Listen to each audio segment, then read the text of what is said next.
Vamos contar histórias, relatos e contos de terror. Se você tem alguma história, nos envie por e-mail. A sua história pode ser a próxima a ser contada aqui no canal. Não esqueça de deixar seu like e se inscrever no canal.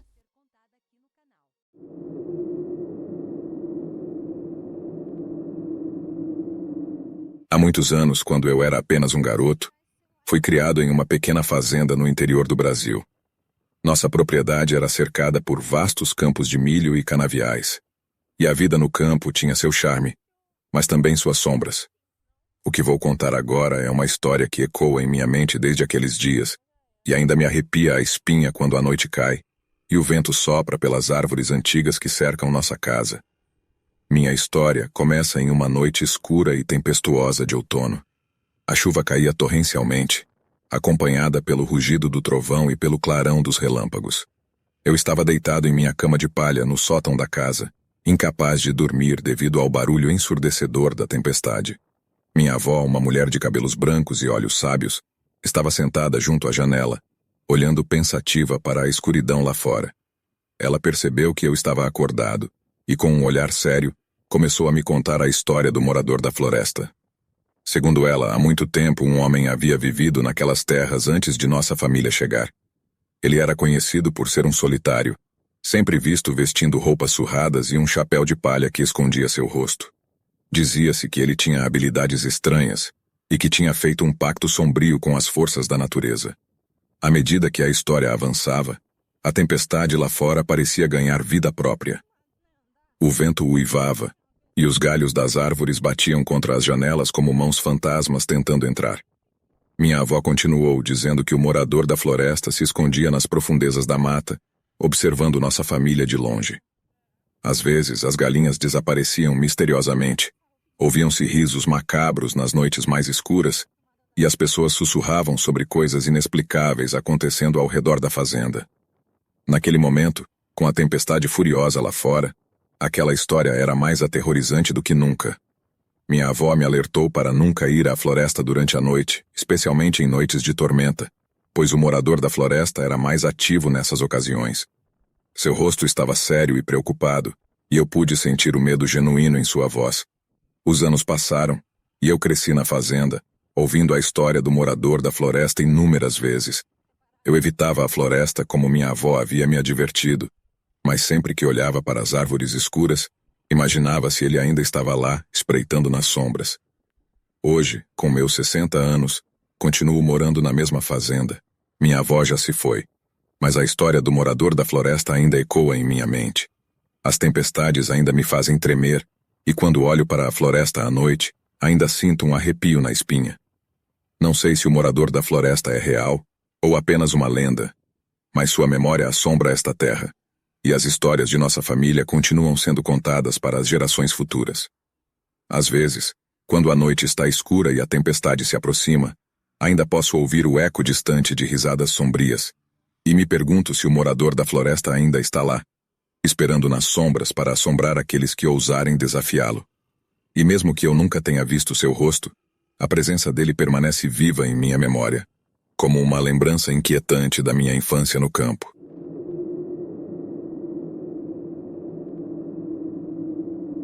Desde a infância, minha vida se desenrolou em uma fazenda isolada, onde meu único contato com o mundo exterior eram as histórias assustadoras contadas por meus avós. Eles me alertavam sobre os perigos ocultos naquelas terras e sobre o morador da solidão, uma figura sinistra que, segundo eles, espreitava os recantos mais sombrios da fazenda. Quando completei 18 anos, herdei a fazenda e decidi ficar, apesar das histórias arrepiantes. A rotina rural estava gravada em minha alma, e eu não queria abandonar minha herança.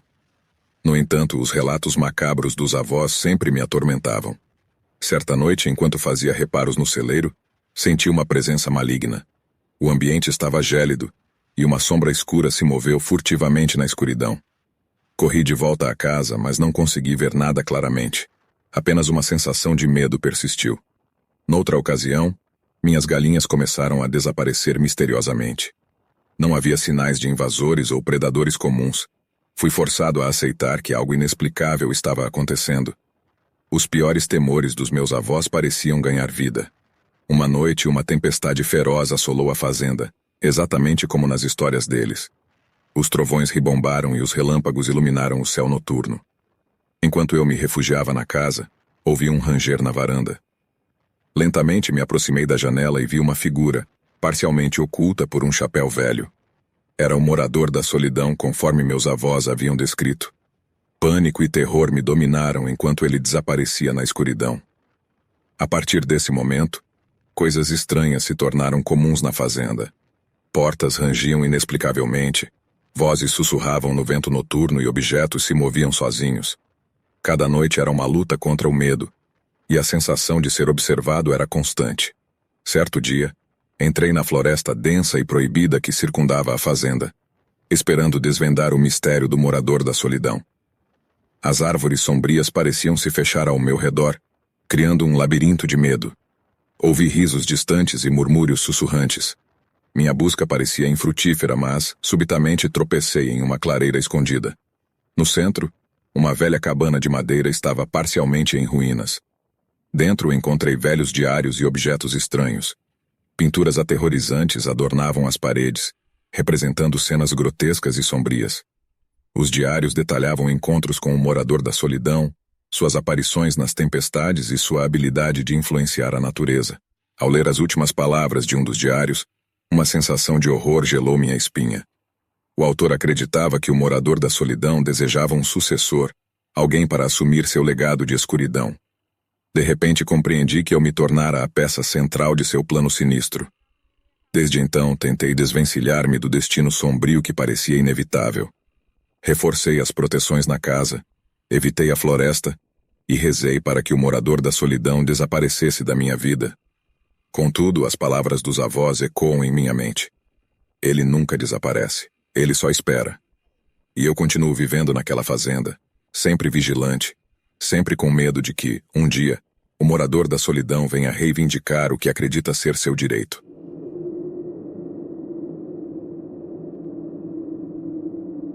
Minha história começa com um cenário familiar, uma fazenda onde cresci.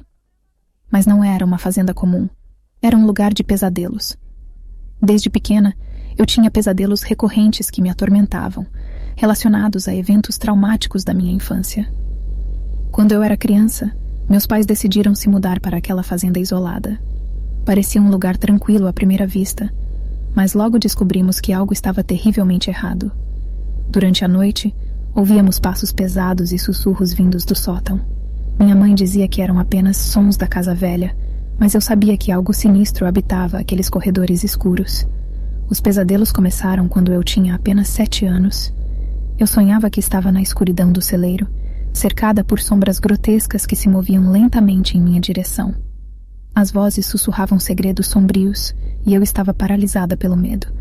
Às vezes acordava coberta de suor, mas não conseguia me lembrar dos detalhes do pesadelo, apenas da sensação de terror.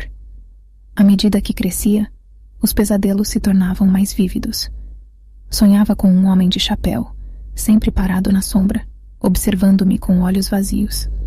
Era um rosto que eu não reconhecia, mas que me aterrorizava profundamente. Sentia que ele estava ligado à fazenda de alguma forma, mas não conseguia entender como. Minha mãe e meu pai não levavam meus pesadelos a sério, atribuindo-os à minha imaginação infantil ou ao trauma da mudança. Mas à medida que os anos passavam, os eventos estranhos se intensificavam. Objetos desapareciam misteriosamente e, às vezes, ouvia vozes sussurrando meu nome no meio da noite. Na adolescência, decidi investigar a fazenda por conta própria. Vasculhei o sótão empoeirado em busca de respostas. Lá, encontrei velhas fotografias e recortes de jornal que mencionavam um antigo morador da fazenda. Um homem misterioso que desaparecera décadas atrás. Sua imagem era a mesma do homem de chapéu dos meus pesadelos.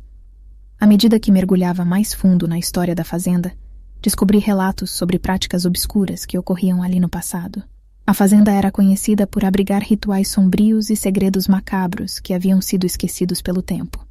Decidi confrontar meus pais com minhas descobertas, mas eles não queriam ouvir falar sobre isso. Pareciam hipnotizados pela fazenda, como se algo atraísse suas almas. Comecei a me sentir cada vez mais isolada, uma estranha em minha própria família. Aos 25 anos, decidi deixar a fazenda para trás e tentar esquecer os pesadelos que me atormentavam. Mudei-me para a cidade, encontrei um terapeuta e tentei reconstruir minha vida. Mas os pesadelos continuavam. O homem de chapéu, as sombras, os sussurros. Eles me assombravam todas as noites. Hoje, com 35 anos, estou de volta à fazenda, não por escolha, mas por uma sensação irresistível de que algo aqui ainda precisa ser descoberto. As memórias e os pesadelos me perseguem implacavelmente. E enquanto escrevo estas palavras na escuridão da noite, sinto que algo maligno ainda habita esta fazenda, esperando para ser revelado, esperando para me consumir completamente.